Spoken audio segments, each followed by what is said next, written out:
ശക്തി നമുക്ക് നിശ്ചയിക്കാൻ പറ്റുമോ?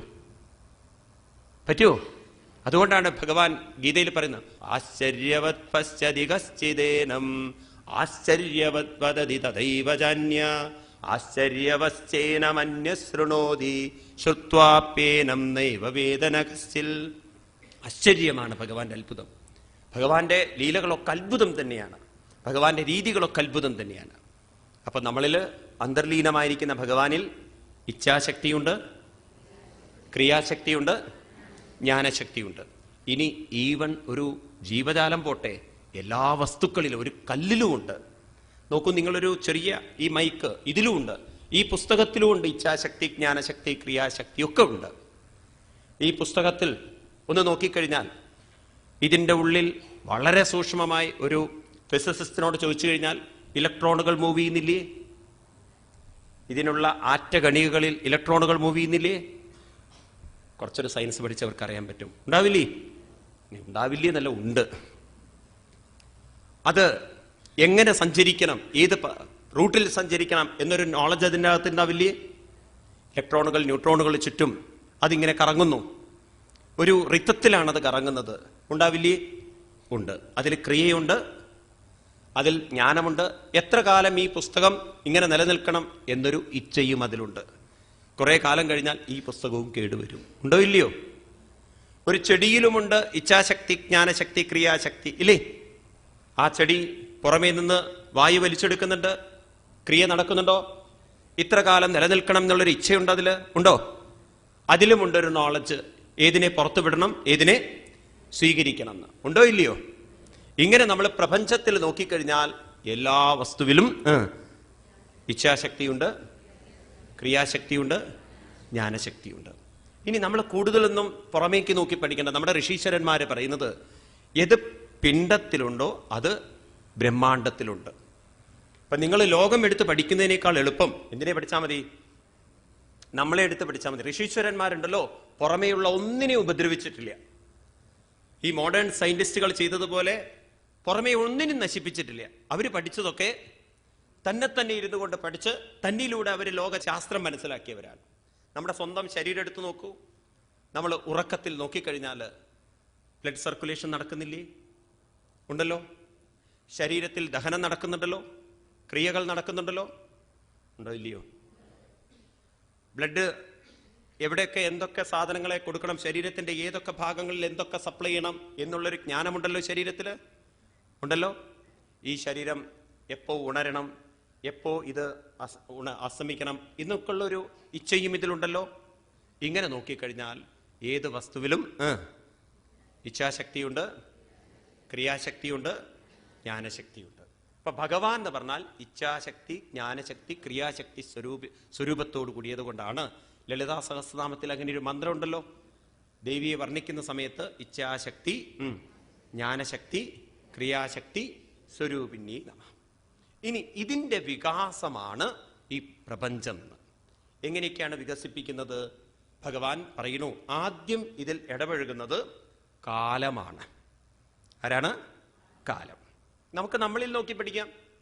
ഓരോ കുട്ടിയും ജനിക്കുന്ന സമയത്ത് ആണാണെങ്കിൽ അവനിൽ അച്ഛനാവാനുള്ളൊരു സാധ്യതയുണ്ട്. ഒരു പെൺകുട്ടിയാണെങ്കിൽ അമ്മയാവാനുള്ള സാധ്യതയുണ്ട്. പക്ഷേ ആര് വരണം? ആര് പ്രകടമാവണം? കാലം പ്രകടമാവണം. അപ്പൊ കാലം വരുന്നതോടുകൂടി ഈ കാലം എവിടുന്ന് വന്നു? കാലം വന്നിരിക്കുന്നതും എല്ലാ ശക്തികളും കാലവും എല്ലാം അതിൽ തന്നെയാണ്. അതിങ്ങനെ കാലം വരുന്നത്? സ്വാമി ഇപ്പൊ 3 എണ്ണല്ലേ പറഞ്ഞുള്ളൂ. ഇത് 3 വികസിക്കണമെങ്കിൽ ആരും വേണം? കാലവും വേണം. അത് എവിടുന്ന് വന്നു എന്നുള്ളത് ക്രമേണ നമുക്ക് മനസ്സിലാക്കാം. അതിനുള്ളിലേക്ക് ഇറങ്ങി ചെല്ലുമ്പോൾ നമുക്ക് മനസ്സിലാക്കാം. ഇതിൻ്റെയൊക്കെ പിന്നിൽ ഒരുപാട് ചോദ്യങ്ങളുണ്ട്. നിങ്ങളെ സംശയിപ്പിക്കുന്ന, നിങ്ങളെ ഉത്തരം മുട്ടിപ്പിക്കുന്ന ചോദ്യങ്ങളൊക്കെ ഉണ്ട്. പക്ഷെ അതൊന്നും ഇപ്പം അതിലേക്കൊന്നും നമ്മൾ കിടക്കുന്നില്ല. ആദ്യം നമ്മൾ തുടക്കക്കാരാണ്, നമ്മൾ തുടങ്ങിപ്പോവാം. അപ്പൊ കാലത്തിന്റെ പ്രേരണ. അപ്പൊ കാലത്തിന്റെ പ്രേരണ വന്നപ്പോ ആദ്യം തന്നെ കാലം ഒരു പ്രേരണ ഉണ്ടാക്കി. അപ്പൊ കാലം പ്രേരണ ഉണ്ടാക്കിയപ്പോ എന്താ പ്രേരണ? ഇച്ഛ വന്നു. ഇച്ഛ എന്ന് പറഞ്ഞാൽ ആഗ്രഹം വന്നു. ഒരു കുട്ടിയുടെ ജീവിതം എടുത്ത് നോക്കുക, നമുക്ക് മനസ്സിലാവും. ഒരു ആൺകുട്ടി, അവനിൽ അല്ലെങ്കിൽ ഒരു പെൺകുട്ടി, അവർ രണ്ടുപേർക്കും പ്രായമായി. കാമം എന്നൊരു ഇച്ഛ വന്നു. എവിടെയാ വരുന്നത്? മനസ്സിൽ വന്നു. ആ കാമം എന്നൊരു ഇച്ഛ അത് പിന്നീട് ആയിത്തീരുന്നത് കർമ്മത്തിലേക്ക് എത്തിക്കുകയാണ്. എനിക്ക് എന്താണ്? ബഹുസ്യാം പ്രജായേതി, ഇനിയും ഉൽപ്പാദിപ്പിക്കണം, ഇനിയും ആളുകൾ വേണം, എനിക്ക് ആനന്ദം അനുഭവിക്കണം, ഒരു ഇച്ഛ വന്നു. അവിടെ ഇച്ഛ മാത്രമല്ല, അറിവും കൂടെയുണ്ട്. അതെന്താ അറിവ്? ഒരു കമ്പ്യൂട്ടറിന് ഇല്ലാത്ത അറിവ് നമുക്കുണ്ട്. മനുഷ്യനും അതുപോലെ തന്നെ ഇപ്പോഴത്തെ ശാസ്ത്രജ്ഞന്മാർ പെട്ടുപോകുന്നത് ഇവിടെയാണ്. ഒരു കമ്പ്യൂട്ടർ ഉണ്ടാക്കി അല്ലെങ്കിൽ റോബോട്ടിനെ ഉണ്ടാക്കി കഴിഞ്ഞാൽ അതിന് അതിൻ്റെതായിട്ടുള്ള ഒരു അറിവുണ്ട്. കമ്പ്യൂട്ടർ ഓപ്പറേറ്റ് ചെയ്യുന്ന സമയത്ത് അത് നമുക്ക് ഇൻഫർമേഷനൊക്കെ തരും. ഇന്റർനെറ്റിലൂടെ എല്ലാ ലോക ഇൻഫർമേഷനും കിട്ടും. പക്ഷേ അതിനൊരു പാറ്റേണിൽ മാത്രമേ നമുക്ക് അറിവ് തരാൻ സാധിക്കുകയുള്ളൂ. മനസ്സിലായില്ലേ സ്വാമി? അതിൻ്റെതായിട്ടുള്ള ഒരു പാറ്റേൺ. ഇപ്പം നിങ്ങളുടെ അടുത്ത് ഒരു റിമോട്ട് ഉണ്ടെങ്കിൽ അത് വെച്ചിട്ട് നിങ്ങൾക്ക് ഓപ്പറേറ്റ് ചെയ്യുമ്പോൾ അതിൻ്റെ ഒരു നോളജ് ഉണ്ട്. അതിന് ഇന്നെ ബട്ടൺ അമർത്തുന്ന സമയത്ത് ഇന്നെ സിഗ്നൽ അതിൽ വരുന്ന സമയത്ത് അത് ആ സെൻസർ വെച്ചിട്ട് അത് ഓപ്പറേഷൻ നടക്കുന്നുണ്ട്. പക്ഷേ വകതിരിച്ചുകൊണ്ടുള്ള അറിവ് അവർക്കൊന്നുമില്ല. അതാർക്കേ ഉള്ളൂ? മനുഷ്യന്. മനസ്സിലായില്ലേ സ്വാമി? അതായത് കാമം വന്നു. ഒരു സ്ത്രീയോട് കാമം വന്നു. കാമം വരുന്ന സമയത്ത് അമ്മയും സ്ത്രീയാണ്, സഹോദരിയും സ്ത്രീയാണ്, മുത്തശ്ശിയും സ്ത്രീയാണ്, അതുപോലെ തന്നെ അനിയത്തിയും സ്ത്രീയാണ്. ഇവരൊക്കെ സ്ത്രീയാണെങ്കിലും എല്ലാവരോടും ഒരേ വികാരം നമുക്ക് തോന്നുമോ? ഒരു വകതിരിവുള്ള ഒരു വിവേകമില്ലേ? ഇല്ലേ? ഒരറിവുണ്ടല്ലോ അവിടെ. ആരോട് കാമം കാണിക്കണം, ആരോട് കാമം കാണിക്കരുതെന്ന്. ഇത് യന്ത്രങ്ങൾക്കുണ്ടാക്കാൻ സാധിക്കുമോ? മനസ്സിലാവുണ്ടല്ലോ നിങ്ങൾക്ക്. ഇന്നത്തെ ബയോടെക്നോളജിയിൽ നമുക്കൊരു പാറ്റേൺ ഇന്റലിജൻസ് കൊടുക്കാൻ സാധിക്കുമെങ്കിലും നമ്മളെപ്പോലെ വകതിരിച്ചുകൊണ്ടുള്ള ഒരറിവും ലോകത്തിൽ ഇന്നേ വരെ ഒരാൾക്കും ഉണ്ടായിട്ടില്ല. ഉണ്ടോ? ഇപ്പൊ ചെടികളായാലും പക്ഷികളായാലും മൃഗങ്ങളായാലും അവരുടെ വർഗത്തിൽ നിന്ന് വിട്ട് മറ്റൊന്നിനോട് ഇടം ചേരില്ല. ഉണ്ടോ? അതെന്തുകൊണ്ട്? കാരണം അവരുടെ ഉള്ളിൽ അതിനോട് മാത്രമേ ചേരാവൂ എന്നുള്ളൊരു അറിവ് അതിനുണ്ട്. അപ്പൊ അങ്ങനെയുള്ളൊരു അറിവ് നമ്മളിൽ പ്രവർത്തിച്ചു. അപ്പൊ ആ കാലം വന്നു. കാലത്തിൽ നിന്ന് കാമമുണ്ടായി, ഇച്ഛ വന്നു. ഇച്ഛയുടെ കൂടെ തന്നെ വേർതിരിച്ചറിയാനുള്ള അറിവ് വന്നു. പിന്നീട് എന്തു വന്നു? കർമ്മം വന്നു. കർമ്മത്തിൽ നിന്ന് ബീജമുണ്ടാവുന്നു, ബീജത്തിൽ നിന്ന് സന്താനമുണ്ടാവുന്നു. എങ്ങനെയാണോ സൃഷ്ടി വരുന്നത്? ഒന്നുകൂടി പറയാം. കാമം എന്ന് പറയുമ്പോൾ അതിൻ്റെ കൂടെ നമ്മൾ എന്തുകൂടി എടുക്കണം? വെറും കാമമല്ല, വിവേകത്തോടുകൂടിയ കാമമാണ്. അതിൻ്റെ കൂടെ കാമം വന്നു, കർമ്മം വന്നു, കർമ്മത്തിൽ നിന്നും ബീജം വന്നു, ബീജത്തിൽ നിന്നും സന്താനം വരുന്നു. ഇങ്ങനെയല്ലേ സൃഷ്ടി വരുന്നത്? സ്വാമി മനസ്സിലാവുന്നില്ലല്ലോ. വേണ്ട, നിങ്ങളൊരു വീട് വയ്ക്കുന്നു. വീട് നിങ്ങളുടെ സൃഷ്ടിയാണ്. ആദ്യം നമുക്ക് കാലം അനുകൂലമായി വരണം. നിങ്ങൾ വീട്ടിൽ നിന്ന് കല്യാണമൊക്കെ കഴിഞ്ഞു, അപ്പം നിങ്ങൾക്ക് കാലം അനുകൂലമായി. ഇനി നിങ്ങൾക്ക് വീട് വെക്കണം എന്നുള്ളൊരു കാമം എന്ന് വെച്ചാൽ ആഗ്രഹം വന്നു, ഇച്ഛ വന്നു. അതും എവിടെ വെക്കണം, എങ്ങനെ വെക്കണം, എത്ര വലിയ വീട് വേണം എന്നുള്ളൊരു ജ്ഞാനവും വന്നു. ഉണ്ടല്ലോ. അത് കഴിഞ്ഞാൽ നമ്മൾ കർമ്മങ്ങൾ ചെയ്യുന്നു. വീട് വെക്കാൻ നമുക്ക് സമ്പത്തും സമൃദ്ധിയും വേണം. അപ്പൊ കർമ്മം ചെയ്യുന്നു, അതിൽ നിന്ന് ബീജമായ പണം വരുന്നു. ആ ബീജം കൊണ്ട് നമ്മൾ വീട് കെട്ടുന്നു, സന്താനം വന്നു. ഇങ്ങനെ ഏത് മേഖലയിലേക്ക് നോക്കിയാലും കാലം, കാമം, ജ്ഞാനം, വേണമെങ്കിൽ ജ്ഞാനം വെച്ചോളൂ നിങ്ങൾ, കർമ്മം, ബീജം, സന്താനം, ഇങ്ങനെയല്ലേ വരുന്നത്. അപ്പൊ സൃഷ്ടി എന്ന് പറയുന്നത് അതിൻ്റെ ഉത്ഭവം കാലത്താൽ പ്രേരിതമാണ്. കാലം പ്രേരിപ്പിക്കുന്ന സമയത്ത് അന്തർലീനമായിരിക്കുന്ന കാമവും ജ്ഞാനവും പ്രകടമായി പിന്നീട് കർമ്മത്തിലേക്ക് പ്രേരിപ്പിച്ച് ആ കർമ്മത്തിലൂടെ പിന്നീട് വിശാലമായി തീർന്നതാണ് ഈ പ്രപഞ്ച വ്യവസ്ഥ എന്ന് പറയുന്നത്. അപ്പൊ ഭഗവാനിൽ അന്തർലീനമായിരിക്കുന്ന ശക്തികൾ അത് വികസിച്ചപ്പോൾ ഈ പ്രപഞ്ചമുണ്ടായി. ഞാൻ ഒന്നുകൂടി വ്യക്തമായി പറയാം. അപ്പൊ സ്വാമി ഈ ഭൂമിയും നക്ഷത്രങ്ങളൊക്കെ എങ്ങനെ ഉണ്ടായി എന്നാ പറയുന്നത്? ഇതെല്ലാം ഉണ്ടായതിൻ്റെ പിന്നിലും അവിടെയും എന്തുണ്ട്? കാലം, കാമം, ജ്ഞാനം, കർമ്മം, ബീജം, ഇതെല്ലാം ഉണ്ട്. മനസ്സിലായില്ലേ സ്വാമി? മനസ്സിലാവുണ്ടോ ഞാൻ പറയുന്നത് വല്ലതും? ഇതെല്ലാം ഉണ്ട്. എങ്ങനെ മനസ്സിലായി? ഇല്ല സ്വാമി എന്ന് വെച്ചാൽ നിങ്ങൾ പറയുന്നു ഇപ്പൊ സൂര്യനും ചന്ദ്രനും, ഇപ്പൊ നമ്മുടെ കാര്യത്തിലൊക്കെ, പക്ഷെ ഈ സൂര്യനും ചന്ദ്രനും നക്ഷത്രങ്ങളൊക്കെ ഇങ്ങനെ വന്നു എന്നിപ്പോ എങ്ങനെയാ നമ്മളത് അക്സെപ്റ്റ് ചെയ്യുക? കുറച്ചും കൂടി നിങ്ങൾ സയന്റിഫിക് ആയിട്ട് ചിന്തിക്കേണ്ടതുണ്ട്. സൂര്യന് ചുറ്റും ഗ്രഹങ്ങൾ പ്രദക്ഷിണം വയ്ക്കുന്നു. ഒരു പ്രത്യേക സ്പീഡിലാണ് അവരൊക്കെ ഗ്രഹങ്ങളൊക്കെ പ്രദക്ഷിണം വയ്ക്കുന്നത്. അതും ഒരു പ്രത്യേക ഡിസ്റ്റൻസ് വെച്ചിട്ടാണ്. ഒരു നോളജ് അതിൻ്റെ പിന്നിലില്ലായിരുന്നെങ്കിൽ ഇവർ കൂട്ടിമുട്ടില്ലായിരുന്നോ? ഉണ്ടോ? അതിൻ്റെ പിന്നിലൊരു നോളജ് ഉണ്ടാവില്ലേ? അത് അങ്ങനെ തന്നെ വേണം എന്നുള്ളൊരു ഇച്ഛ ഉണ്ടാവില്ലേ? ഉണ്ടാവില്ലയോ? ഇപ്പം നമ്മുടെ ഹൃദയത്തിൽ 4 അറകളുണ്ട്. അതിലൂടെ ബ്ലഡ് പോകണം, അതെവിടെ പ്യൂരിഫൈ നടക്കണം, കിഡ്നി എത്ര പ്യൂരിഫൈ ചെയ്യണം, എല്ലാ സിസ്റ്റത്തിനൊരു ഓർഡർലി ഉണ്ടല്ലോ. എല്ലാം തോന്നിയതുപോലെയാണോ നടക്കുന്നത്? അപ്പം അതിൻ്റെ പിന്നിലൊരു ജ്ഞാനമുണ്ട്, ഇച്ഛയുണ്ട്, കർമ്മം നടക്കുന്നുണ്ടല്ലോ. എവിടെ നോക്കിയാലും നമുക്ക് എന്ത് കാണാൻ പറ്റും? ഇച്ഛാശക്തി, ജ്ഞാനശക്തി, ക്രിയാശക്തി. ഇനി എങ്ങനെ ഇത് വികസിച്ചു എന്ന് നോക്കുകയാണെങ്കിൽ നമുക്ക് കാണാം, പ്രപഞ്ചം വികസിക്കുന്നതിൻ്റെ പിന്നിൽ പ്രവർത്തിക്കുന്നത് പ്രാണന്റെ പ്രവർത്തനമാണ്. കർമ്മം എന്ന് പറഞ്ഞാൽ തന്നെ പ്രാണപ്രവർത്തനമാണ്. ഇപ്പം നിങ്ങളുടെ ശരീരത്തിൽ ബ്ലഡ് ബീജമായി തീരണമെങ്കിൽ പ്രാണൻ പ്രവർത്തിക്കണം. ആ പ്രാണന്റെ പ്രവർത്തനം കൊണ്ട് ബ്ലഡ് ചൂടാകുന്നു. ചൂടാകുന്ന ബ്ലഡിൽ നിന്നും അത് പ്രോസ്റ്റേഷൻ ഗ്രന്ഥികൾ വഴി അത് ബീജമായി തീരുന്നു. ഒരു സ്ത്രീയുടെ ശരീരത്തിലാണെങ്കിൽ അണ്ഡമായി തീരുന്നു. പിന്നീട് അത് രണ്ടും പ്രാണനാണ് അവിടെ എത്തിക്കുന്നത്.